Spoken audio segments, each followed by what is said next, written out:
opportunity, the one to seize the day. Grab an LLB, live, love, be. With LLB, live, love, be. Live, love, be. Be who you know you can be. Grab an LLB, live, love, be. Angostura, lemon, lime, and bitters. Live, love, be. Today my topic is domestic violence. My name is Samantha Singh and with me is Miss Bibi Ahamad, who is one of the victims of domestic violence, and she's here today to share her story with you, the viewers. Welcome to our program, Bibi. How are you doing today? Thank you for having me on the program. I'm fine, thank you. You're so welcome. So, Bibi, how long have you been suffering or been a victim of domestic violence? I was 17 to 18 years. I suffered abuse. And what was the first sign that you recognized? The first sign of the abuse, I'm fully au fait with the different signs. It was one evening, my abuser came home from work and he was yelling and he threw the plate of food at me. At that said moment, I knew it was wrong, but I didn't do anything about it. When he calmed down, we talked about it and he apologized and we went on. And what happened after? What else? Well, from then, you know, it was moderate verbal, but I didn't pay much attention to the moderate verbal. But it became physical. I remember one morning in the bed, he was hitting at me. For no reason, I don't know what was the reason. I can't remember. If there was a reason, now I can't remember. And I got up and I cried. I put on my clothes and I was heading out the house. I said, I'm going to make a report to the station. And he begged and begged. And I said, okay, fine, don't let it happen. As typical victim, this is what you do. And for me personally, I knew it was wrong. And it continued. Even while during my pregnancy, abuse was meted out to me.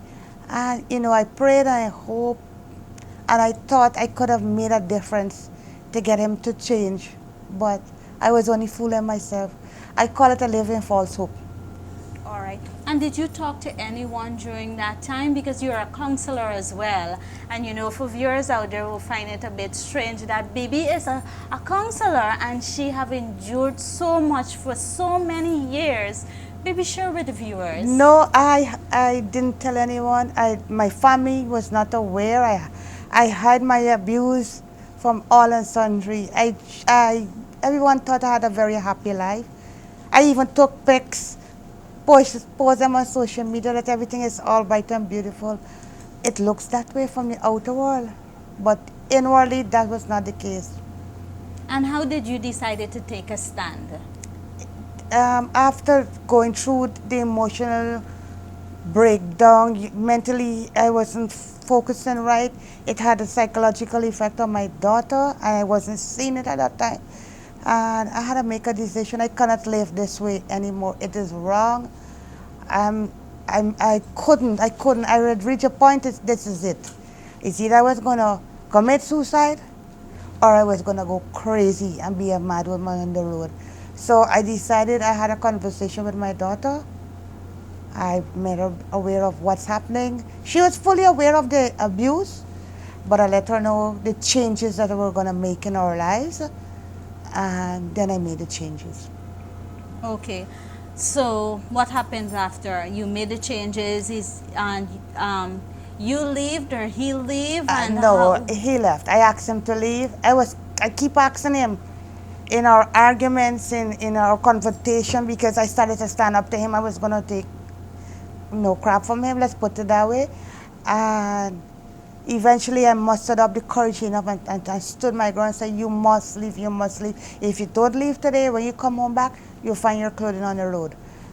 Because we were living in a home, I won't say a home on reflection, we were living in an apartment, myself with him and my daughter, and he was just a male figure there. After he left, did you find, did he find any reason to come around back to saying that he would like to see his daughter? And, if you can offer him something, or if you can, like a cup of tea, or if you can invite him in so that he could have a little chat with his daughter. No, no. When I made that change, and he moved out where we were residing, we stayed there for a month or two, and I seek alternative place to live because I wanted a clean, new beginning for us. That's me, and my daughter. I wanted a completely new environment. It's a new beginning, I call it. And I wanted to start, in an atmosphere where she can be in her comfort zone, I can be in my comfort zone and be at peace.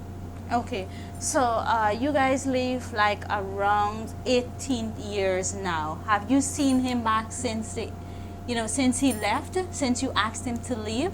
No, I haven't. No, I haven't seen him. I cut communication. There is electronic communication, but I cut that. I don't want anything to do with him. It doesn't matter to me what he does, what he says.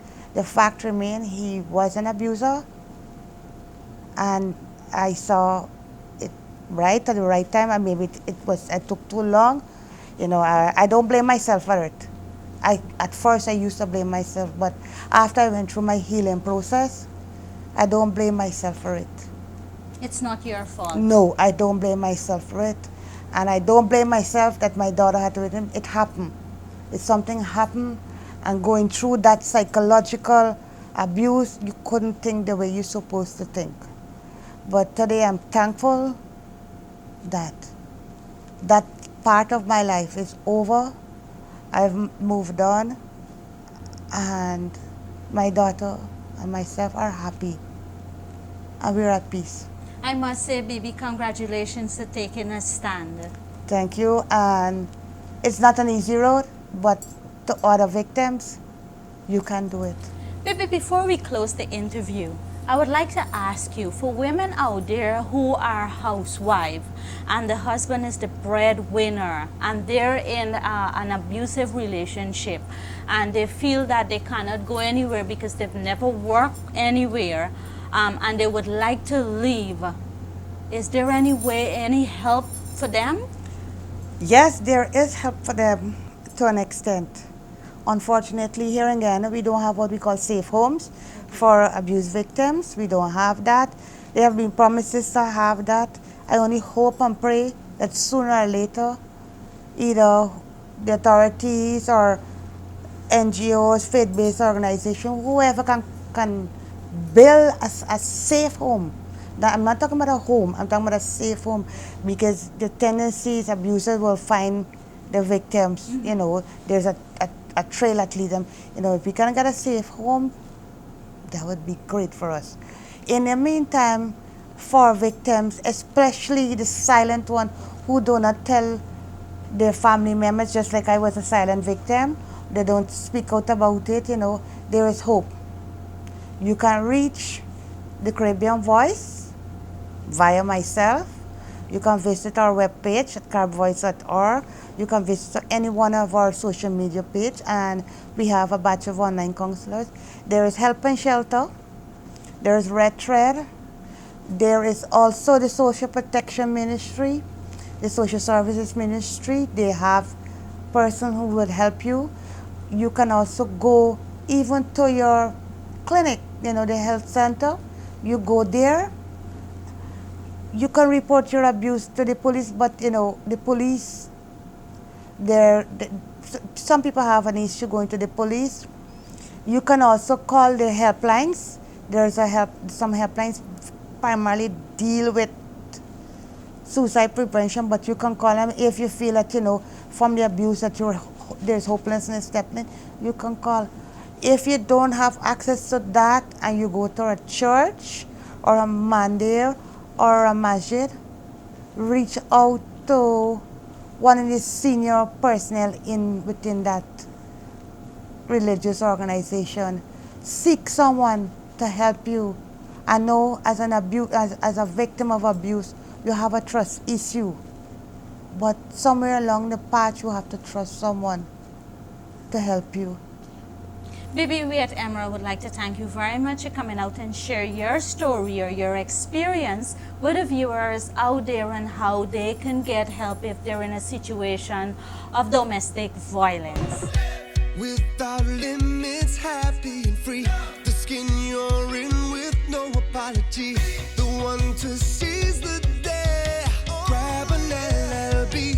Live, love, be. With LLB. Live, love, be. Live, love, be. Be who you know you can be. Grab an LLB. Live, love, be. Angostura, lemon, lime, and bitters. Live, love, be.